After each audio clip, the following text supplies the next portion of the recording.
Hello and welcome back. Today we will be going to do a chapter or a portion from class 10 ICSE board, that is the Muslim League, and the syllabus comprises of factors leading to the formation of the Muslim League and its objective, and a brief mention of the significance of the Lucknow Pact of 1916. So let's start.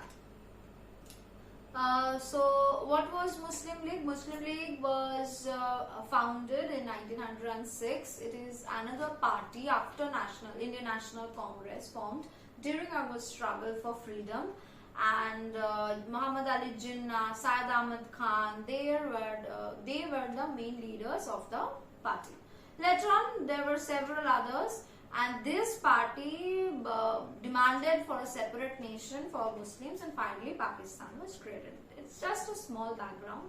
And now how this party was formed, we will go into that details. What were the main reasons for it? Number one is Hindu-Urdu controversy. In UP, the petitions only in Urdu could be submitted to the offices and courts. The Hindus protested against this practice. The government gave instructions on 8th April 1900 that offices and courts should entertain petitions written in Hindi also, that is in Devanagari script. This angered the Muslim, who called protest meetings in different parts of the province. The Hindus also held meetings to meet the challenge. The controversy continued for months, which worsened the relations between these two communities. So there was a controversy over the language to be used in the court in UP, which divided the two communities. Next, the Aligarh politics. After the death of Sir Syed Ahmed in 1898, Nawab Mohsin Mulk led the Aligarh movement when the Hindu-Urdu controversy raged.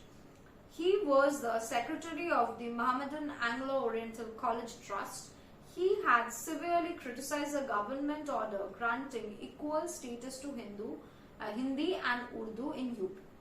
So he also added to the controversy by raising protest. Now the anti-partition movement. This partition, not to be confused with 1947, this is the partition of Bengal in 1905.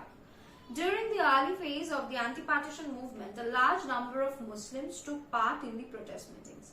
But the government was eager to prevent the Muslims from joining the mainstream of the Indian life. It won over Nawab Salimullah of Dhaka to its cause. As days passed by, more and more persons from the Muslim upper class came under the influence of the British. The government could secure the support of the Muslims on the ground that the new province would be in a Muslim majority region. So when the anti-partition movement was taking place in Bengal, it started in Bengal and then rest parts of India, there was both the Hindus and the Muslims participating in it. But gradually Muslims diminished. How? Because the Britishers played their age-old policy of divide and rule and said that if a new province is created, there will be one province, Muslim majority one. So Nawab Salimullah, who was a Nawab of Dhaka at that time, supported the British, and several other upper class Muslims went to Nawab's side and then reduced their participation in the in the anti-partition movement. So these strict factors played very important role in the formation of the Muslim League. Now, what were the main objectives when the party was established? The objectives of the league were laid down as follows. Number one, to promote among Indian Muslims feelings of loyalty towards the British government. The league would also remove misconception that may arise as to the intentions of the government in relation to Indian Muslims. So from now on, all the Muslims will be loyal to the Britishers. Number two, to protect the political and other rights of the Muslims and to place their needs and aspirations before the government in mild and moderate language. So from now on, there will be firstly loyalty to the British as well as a feeling of brotherhood among all the Muslims, and they will place their demands in a very good language before the British. Now, Thirdly, to prevent the rise of any feeling of hostility between the Muslim and other communities without adversely affecting the aforesaid objectives. So there should not be any hostility towards other communities as well as for their objectives, and not deconsidering the other objectives. There will be the other objectives at par along with this one. Now coming to the Lucknow Pact.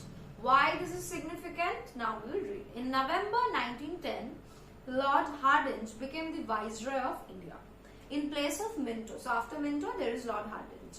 Lord Hardinge thought of a policy that would heal the wounds of the Indians. In December 1911, the Partition of Bengal was annulled. So it ended the Partition of Bengal, which was a good news for all the Indians. Nationalist leaders such as Habibur Rahman, Abul Kalam Azad and two brothers, Muhammad Ali and Shaukat Ali, severely criticized the government for creating bad blood between Hindus and Muslims. A few leaders of the League also felt the need of bringing the Muslim League and the Indian National Congress closure. Their efforts resulted in the Congress-League Accord of 1916, also known as the Lucknow Pact. The pact proved that despite religious differences, Hindus and Muslims could reach a joint decision on political questions. So all the nationalist leaders who are thinking good for India criticized heavily the British government that they have done wrong in dividing the Britishers and in dividing the Muslims and the Hindus on religious lines by partitioning the Bengal province as well as through other measures. So now it is the need to bring them closer, and with their efforts, the Congress-League Accord was signed in 1916 at Lucknow, popularly known as the Lucknow Pact. So this coming closure of the Muslim League and the Indian National Congress is significant in known as popularly the Lucknow Pact. So that's all for today. Thank you. Please do like, share and subscribe our channel for more content. Thank you.